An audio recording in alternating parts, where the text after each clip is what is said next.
Good morning my friend. मेरोबाट नमस्कार सबै साथीभाइहरूलाई जसले यो भिडियो हेरिरहनु भएको छ।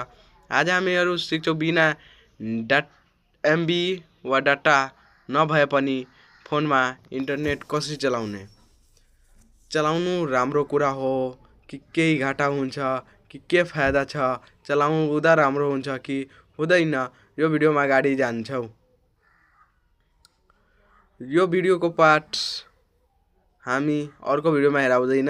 एउटै भिडियोमा हामी प्र्याक्टिकल एन्ड थ्योरी दुवै हुन्छ। त्यसै कारण च्यानललाई युट्युबमा हेर्नु भइरहेको भाइ बहिनीहरूले युट्युबमा सब्सक्राइब गर्नुहोला। फेसबुकमा हेर्नु भइरहेको भाइ बहिनीहरू फलो गर्नुहोला। बिना डाटाको इन्टरनेट चलाउँदा हामीहरूलाई धेरै बेफाइदा छ, किनभने हामीलाई एचटिटिपी नामको एउटा एप्लिकेसन प्ले स्टोरमा छ। त्यसलाई हामी इजिली डाउनलोड गर्न सक्छौँ। त्यसको लागि हामीलाई एउटा फाइल डाउनलोड गर्नुपर्छ गुगलबाट।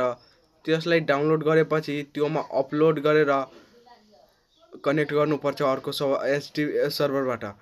सर्भरबाट कनेक्ट गर्दा हामीहरूलाई फाइदा नेट चलाउन सक्छौँ। बेफाइदा यो छ कि हाम्रो डाटा त्यसले हेर्न सक्छ के गरिरहेछ।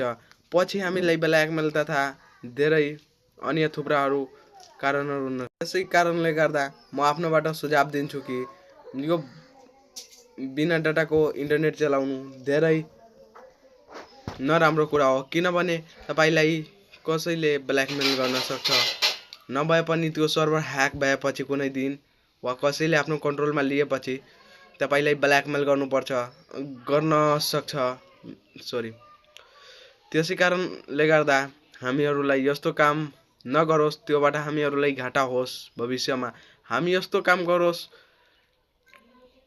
कि हामीलाई फाइदा होस्। त्योबाट हामीहरूलाई त्यो छैन कि घाटामा जानुहोस्। हामीलाई थाहा छ कि अगाडि कुवा छ भने हेरे त्यो कुवामा कसैले भन्छ सुन्छ त छलाङ लगाइदिनुपर्छ कि केही सोचेर त्यसलाई पहिला पठाउनुपर्छ कि आफै जानुपर्छ। त्यसै कारणले गर्दा यो मेथड युज नगर्नु होला।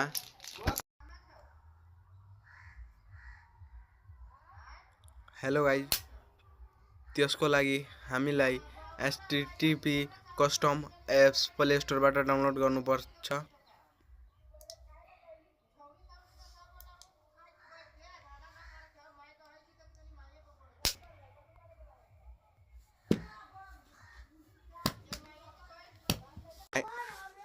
फाइनली गाइज हामीहरू एचटिपी कस्टमको एप्स ओपन भइसकेको छ।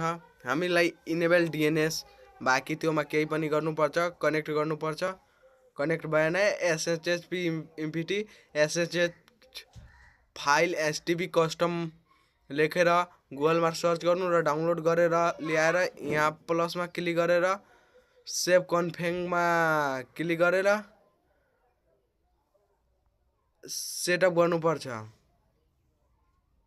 एचएसएचपीटी भिपिएनमा क्लिक गरेर ब्याक आएर कनेक्टमा क्लिक गरेपछि हुन्छ। म किन गरिरहेको छैन, किनकि हामीले सर्भरबाट कुनै कनेक्ट भएपछि हाम्रो एक्टिभिटिज त्यसले हेर्न सक्छ। हामीलाई पछि ब्ल्याकमेल तथा त्यो सर्भर ह्याक गरेपछि ह्याकरको हातमा त्यसको कन्ट्रोलमा आएपछि त्यसले हाम्रो भिडियो नराम्रो तरिकाले अपलोड पनि गर्न सक्छ। हामीहरूलाई थाहा छ कि साइबर क्राइम अनुसार त्यसलाई दण्ड जुर्माना हुन्छ। त्यो पक्राउ भएन भने केही पनि हुँदैन। हामीलाई जानी हामीहरूलाई थाहा छ कि यो गलत काम छ, त्यो गलत काम गर्नु पर्दैन। हामीहरूलाई शिक्षक गुरु साथीभाइ